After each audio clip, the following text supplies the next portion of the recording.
السلام عليكم ورحمة الله وبركاته. وولاشين صابرة أو مرلبات إذن له همين ونكسن مالين ونكسن ميلول بدا دونك كجوكتان ولا ليال maanta waxaan ka hadlaynaa kan waa fiidiyoogii labaad ee programkani noo socday oo ku saabsanaa rheumatismka ama rheumatoid arthritis osteoarthritis yani arthritis oo dhan ama rheumatism oo dhan nooc rabo ha ahaado. Marka walaalayaal maanta waxaan rabaa inaan idinla shirgareeyo waxay tahay inaynu qaadno jidkii la isku daweyn lahaa. Kaba soo qaad hadda waad ku cusub tahay oo hadda rheumatism baa laga helay ama hore baad u qabtayo dawooyin badan baad soo qaadatay, dawooyinka waad ku xanuunsatay, يعني أديك دم با واحد نقطة متقنة جهة الصعود بعد ما قرني سدود confused بعد نقطة confused بعد نقطة يعني بدوها يعني حقين جهة أكعبت لذي رمتيسن كنا وكنا أدبو يقص يا يوم ملول باي حنون يصوم كرو أما وحول ما قفصن كرو نرش دي نويس بدا شيء ورت وحول بي ما دواء الحمد لله إن تكلل بعد maanta maadaama aad xaaladda ku sugan tahay ama qof cusub aad tahay oo hadda rheumatismkii ku dhacay oo lagu soo sheegay ama qof intii lagu soo sheegay oo xanuunkii hayo marka walaalayaal maanta waxaan rabaa inaan ka hadlo idin sheergareeyo waxay tahay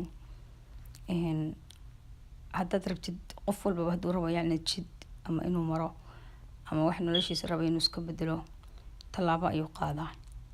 tallaabadaasi yani waa sidii jaranjaro kale stepka ugu hooseeya ayaad ka qaadaysaa ilaa ay kor baad ku tegaysaa. wax walbana bilow bay leeyihiin ilaa dhamaad bilow iyo meel ay ku dhamaadaan. marka caafimaadkaaga qofka rheumatismka qabana waa sidaas oo kale. waxaa loo baahan yahay dadaal badan baa loo baahan yahay, sabar badan baa loo baahan yahay, adkaysan badan baa loo baahan yahay si aad u gaadhid meeshii aad rabtid. marka walaal maanta waxaan ka hadlaynaa waxay tahay schedule ama jadwal inaad samaysatid qofkii cusub ama qofkii xanuunkan uu soo dishaystay soo dilooday.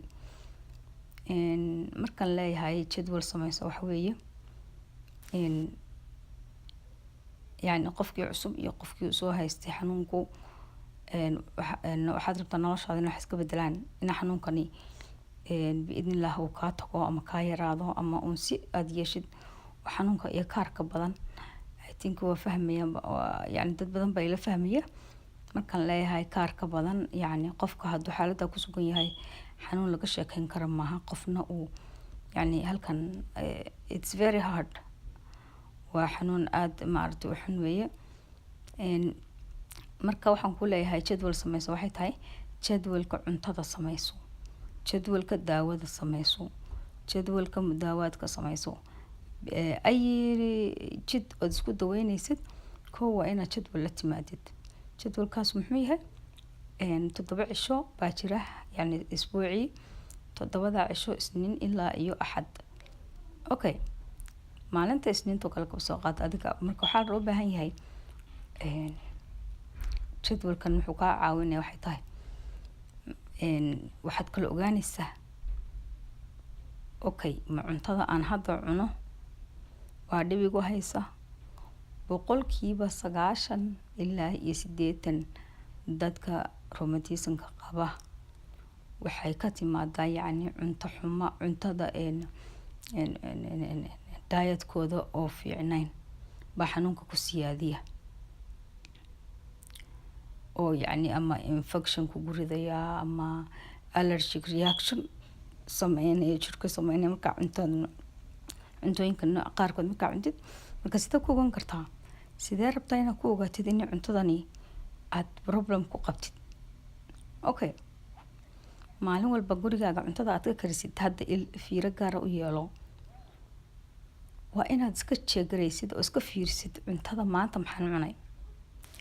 believe me waad ogaan doontaa isbedelka waad arki doontaa xataa hadda week haddaad saas ku wadid waad ogaan doontaa maanta cuntada aan cunay maxay tahay. waxaadna ogaataa qofka maadaama qofba xanuunkiisa uu kasii badan yahay qofka kale.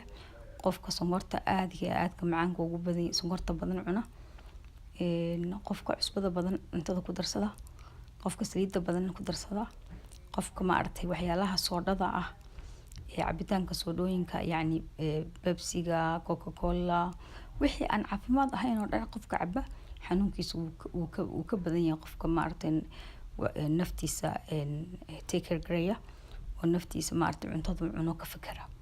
marka maanta adigu bal horta marka ugu horeysa 7 beri jadwalkaaga ku qoro. 7 beri adiga isfiirinaysid. 7 beri maalinba fiiri cuntada aad cuntooyinkaagii hore baad wadataa, laakiin maanta fiiri cunto yani cunto hadda ma bedelino jadwalka wiigan lama bedelayo. waa just waad istestigareynaysaa, waa adigoo imtixaan iska qaadaysid maxaa idhibaya iyo maxaana idhibayn baarabnayna kala ogaano. cilaajkii kale waa dambeeyaa. marka maanta waxaad ogaanaysaa maanta believe me maanta cunto markaa cuntid berita mid kale cuntid waad kala ogaanaysaa waxaa jirkaagu uu more inflammationka ama xanuunka uu badan yahay maalintuu badan yahay iyo maalinta kale waad kala ogaanaysaa. believe me taas aniga iga qor. waa hadduu qof dadka xanuunka ku badan yahay oo yacni la ildaran xanuunkan rheumatismka ah. dadka kale uu ku yaryahayna waxay u tahay jid fiican ay sii maraan si maaragtay ay isaga taxadaraan dhibaatooyinka waaweyn ee kale ee kusoo fadle in the future. waayo the more aad hadda iska qabatid the more aad ku guuleysatid in the future aad noloshaada ka yacni aadan xanuunkan haddaad isku iloodid waa ku dhamaata. marka hadda isdaba qabo. hadda inta kugu cusub yahay isdaba qabo. hadda haddaad ka war heshayna isdaba qabo. marnaba it's never too late.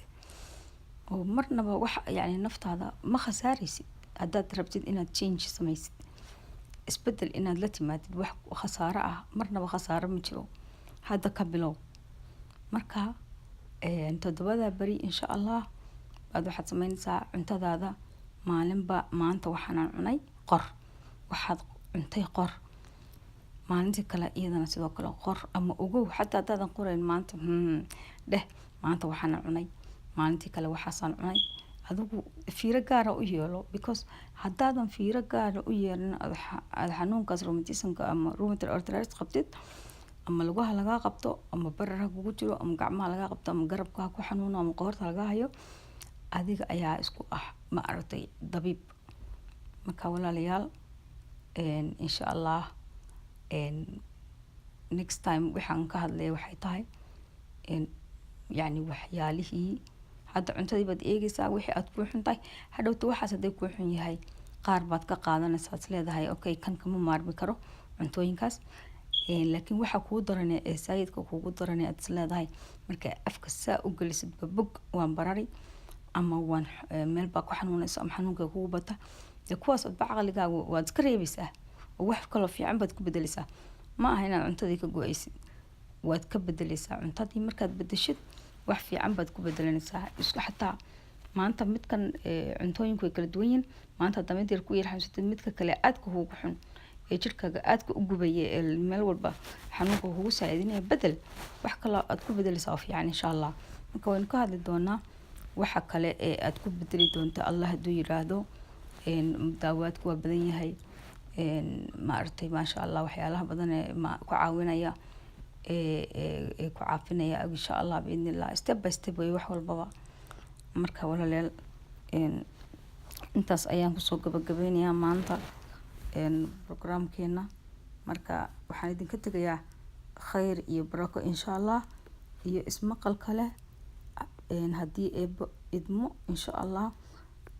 waxaadna xasuusatiin inaad marnaba adkaarta iyo qur-aanka ilaahay isku tuftid maalin walbaba hal page oo qur-aanka albaqara suurat albaqara haddaad akhrin kartid akhriso. adigu isku tuf gacmaha ismari korkaaga mari taasina cilaajku way isla socdaan.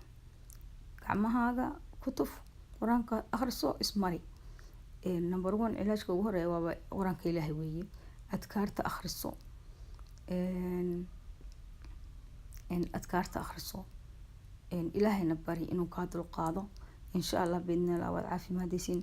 walaalahayga Soomaaliyeed inta luqadeeda Soomaaliga yacni ku hadasha meel walba aad joogtaan waa idin salaamayaa ha ilaawina adkaarta walaalayaal iyo ilaahay in la baryo iyo in loo sabro ilaahay subxaanahu wa tacaala ayaa wax walba keenay kuna sabar qaata ku yacni sabarka waa wax fiican weeye haddaadan sabrin waxba ma helaysid adduunkan marka alxamdulilah weeye wax walba yimid marka intaas ayaan ka tegayaa walaalayaal insha Allah until next time waa inoo mar kale iyo next video assalaamu calaykum waraxmatullaahi wabarakaatu